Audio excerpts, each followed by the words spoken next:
সঙ্গীত বাংলার ভরাডুবির এই ইন্টারনেটের যুগে যেখানে মানুষ ফেসবুকে ঢুকলে, ইউটিউবে ঢুকলে, টিকটকে ঢুকলেই এন্টারটেনমেন্ট বিনোদনের জন্য নানান রকমের ভিডিও, নানান সোশ্যাল প্ল্যাটফর্মে নানান ভিডিও পাওয়া যায়।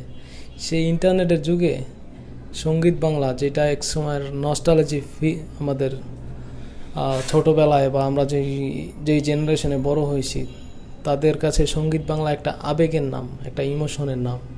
সেই সঙ্গীত বাংলা একসময় দেবজিৎ, কলকাতার অনেকেরই দাপটের সঙ্গে ছবির গান রিলিজ হইতো। সেটা বাংলাদেশ, কলকাতা দুই দেশে উড়াধুরা চলতো সব সময়, প্রতিটা ঘরে, কোনায়, রাস্তায়, অলিতে গলিতে, চায়ের দোকান, সব জায়গায়।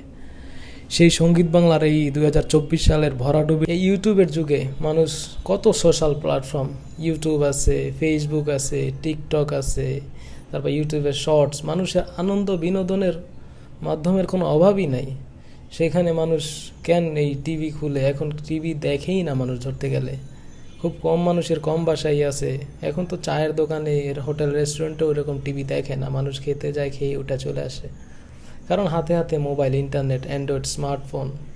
তো সেই স্মার্টফোনের যুগে এসেও এই 2024 সালে শাকিব খান তার তুফান মুভি টিজার লাগে উড়াধুরা গান দিয়া পুরা কাঁপাইতেছে ভাই।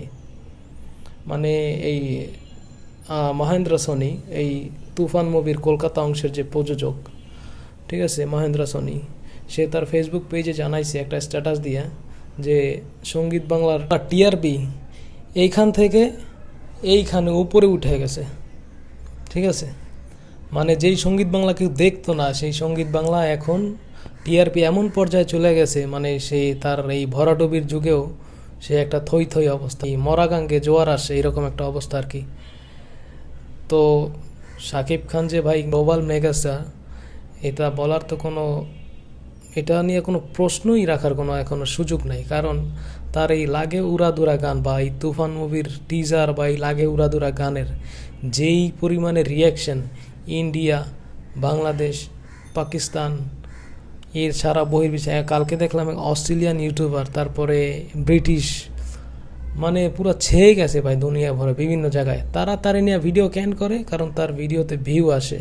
আর ভাই প্রতিটা ইউটিউবার, কন্টেন্ট ক্রিয়েটর যারা সোশ্যাল মিডিয়ায় কাজ করে, তাদের ভিডিওতে ভিউ আসলে তারা তাদের নিয়ে সেই টপিক নিয়ে, সেই বিষয়টা নিয়ে ভিডিও করবেই, স্বাভাবিক। তো শাকিব খানরে নিয়ে ভিডিও বানালে প্রতিটা চ্যানেল, মুভি রিভিউয়ার হোক, রিয়াকশান দেওয়ার কোনো চ্যানেল হোক, বা মিডিয়া রিলেটেড কোনো ফেসবুকের বা ইউটিউবের কোনো চ্যানেল হোক, যেই টপিক বা যেই কন্টেন্টটায় শাকিব খানরে নিয়ে কোনো কথা থাকে, সেই ভিডিওটাই তাদের চ্যানেলে সব থেকে বেশি ভিউ। একটা ছোট্ট একটা উদাহরণ দেয়, সুরাজ কুমার, যে কিনা ইন্ডিয়াতে বলিউডের 4-5টা মুভি রিভিউয়ারে যদি লিস্ট করেন, সুরাজ কুমার প্রথম অথবা দ্বিতীয় অথবা তৃতীয় অবস্থানের মধ্যে থাকবে। সেই সুরাজ কুমারের একটা রিয়্যাক্ট চ্যানেল আছে যে মুভির রিয়্যাক্ট করে বিভিন্ন মুভির। সেই সুরাজ কুমারের রিসেন্টলি যত মুভির রিভিউ করছে, সব থেকে বেশি ভিউ শাকিব খানের তুফান টিজারে যে রিয়াকশন দিছে সেইটার। তাহলে ভাই কি বলবেন? এখন India, Bollywood, Kolkata, Pakistan, Australia, Europe, America, প্রতিটা জায়গায় ভাই শাকিব খানের ওই ক্রেজটা চলে গেছে। কারণ তারা বুঝে গেছে শাকিব খানের নিয়ে ভিডিও বানালে ভিউ হয়, দেখে, তাকে নিয়েই এখন মানুষের আগ্রহ আছে। নর্মালি আমরা কি দেখি?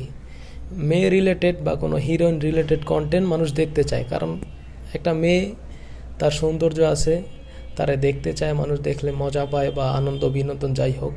কিন্তু একটা অ্যাক্টের, একটা অভিনেতা, একটা পুরুষ অভিনেতার জন্য যে মানুষের এত ক্রেজ, এত আগ্রহ দেখার জন্য, সেটা ভাই শাকিব খান জলযন্ত্র উদাহরণ বাংলা সিনেমার ইতিহাসে। তো এই নিয়ে আপনাদের কার কি মতামত কমেন্ট করে জানান।